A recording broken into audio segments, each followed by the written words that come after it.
पाकिस्तान के top doctors के साथ अपॉइंटमेंट बुक करें, वो भी पेशेंट फीडबैक देखते हुए। आज ही ओला डॉक ऐप डाउनलोड करें। ओला डॉक, डॉक्टर का अपॉइंटमेंट आसानी से। Assalamu alaikum. My name is Sidra Arshad. I am a clinical psychologist and behavior therapist. I have done my BS in psychology from COMSET University, and then I have done my MS from Zabist University. So I have worked in different organizations, in different clinical setups, and different in centers as a therapist and as a psychologist.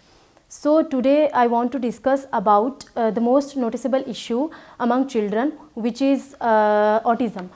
Autism, basically autism spectrum disorder. Autism basically comes under neurodevelopmental disorders. Neurodevelopmental disorders वो disorders होते हैं जो onset development period कोई भी मतलब impairment हो जाती है बच्चों में, या उनकी जो नॉर्मल फंक्शनिंग होती है वो थोड़ी सी डिस्टर्ब होती है नॉर्मल बच्चों की निस्बत. Autism is basically the developmental disorder it's in which autism mostly जो ऑटिस्टिक बच्चे होते हैं वो नॉर्मल बच्चों की निस्बत जो माइलस्टोन्स होते हैं, जैसे जो नॉर्मल बच्चे हैं एक नॉर्मल टाइम में वो कोई भी माइलस्टोन अचीव करते हैं, जैसे अगर बच्चों का बैबलिंग का प्रोसेस है, वॉकिंग का प्रोसेस है, या चीज़ों को समझने का प्रोसेस है, वो एक नॉर्मल टाइम पीरियड होता है उसमें होता है. लेकिन ऑटिज़म में ये होता है कि ये सारी चीज़ें डिले कर रही होती हैं. मोस्टली जो बच्चे होते हैं वो उनका सोशलाइजेशन में इशू आ रहा होता है, उनके बिहेवियर इश्यूज़ आ रहे होते हैं, उनको इंटरेक्शन में बहुत ज़्यादा इश्यूज़ आ रहे होते हैं, उनकी कम्युनिकेशन जो होती है बहुत ज़्यादा डिले होती है, या फिर मोस्टली बच्चे जो होते हैं वो म्यूट होते हैं.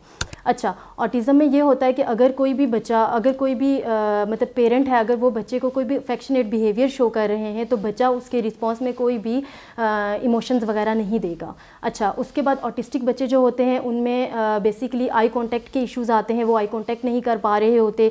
बहुत सारी चीज़ें ऐसी होती हैं जिनके पे वो अटेंशन नहीं दे पा रहे होते, उनका सिटिंग स्पेन नहीं होता, उनकी जो ब्रेन डेवलपमेंट होती है वो नॉर्मल बच्चों की निस्बत जो होती है वो बहुत ज़्यादा स्लो होती है. अगर इनकी काजेज़ की बात की जाए तो काजेज़ में मोस्टली जो ऑटिज़म है वो अगर किसी भी सिबलिंग को ऑटिज़म है तो हो सकता है कि जो नेक्स्ट उसका सिबलिंग हो उसको ऑटिज़म होने के चांसेस होते हैं. उसके अलावा अगर कोई भी पेरेंट्स हैं, अगर उनकी काफ़ी एज हो गई है, अगर मदर जो है वो लेट 40s में है या अर्ली 40s में है, सेम फादर भी इस तरह से हैं, तो उन बच्चों में भी ऑटिज़म के चांसेस होते हैं. उसके बाद कुछ बायोलॉजिकल फैक्टर्स भी हो सकते हैं, डिफरेंट क्रोमोसोम्स होते हैं, जैसे फ्रेजाइल एक सिंड्रोम है उसकी वजह से भी ऑटिज़म हो सकता है. उसके बाद अगर बर्थ के दौरान कोई भी कॉम्प्लिकेशंस हों तब भी ऑटिज़म हो सकता है. अच्छा, अगर इनके ट्रीटमेंट की बात की जाए तो डिफरेंट ट्रीटमेंट है ऑटिज़म के. इसमें सबसे पहले बिहेवियर थेरेपी आता है, फिर स्पीच थेरेपी आता है, फिर ऑक्यूपेशनल थेरेपी आता है और काउंसलिंग आता है. बिहेवियर थेरेपी में हम बच्चों के बिहेवियर्स को देखते हैं और डिफरेंट मतलब उनकी जो सोशल स्किल्स होती हैं, मतलब जो उनके बिहेवियर्स पे इस तरह से काम किया जाता है कि वो बच्चे जो हैं वो एटलीस्ट जो एक नॉर्मल इंडिविजुअल है उसकी तरह थोड़ी सी ज़िंदगी अपनी स्पेंड कर सकें. उसके अलावा डिफरेंट इसकी मेडिकेशंस वगैरह भी होती हैं जो एक साइकेट्रिस्ट रिकमेंड करते हैं. उसके अलावा ऑक्यूपेशनल थेरेपी होती है जिसमें बच्चे के सेंसरी इश्यूज़ को डील किया जाता है. इसकी डिफरेंट सोशल लाइफ स्किल्स को देखा जाता है, जैसे कि बच्चा लेसिस किस तरह से बंद करता है, उसके बटन्स वगैरह किस तरह से वो ओपन और क्लोज़ करता है, इस सारी चीज़ों को देखा जाता है. उसके बाद स्पीच थेरेपी भी इसका एक ट्रीटमेंट है. स्पीच थेरेपी में बेसिकली बच्चों के कम्युनिकेशन वाली चीज़ों को देखा जाता है. ऑटिज़म के कुछ बच्चे ऐसे होते हैं जिनकी कम्युनिकेशन थोड़ी सी डिले होती है या फिर उनकी स्पीच होती ही नहीं है, तो स्पीच थेरेपिस्ट जो हैं वो जो थ्रू स्पीच थेरेपी बच्चों के अंदर कम्युनिकेशन वाली चीज़ डेवलप करते हैं.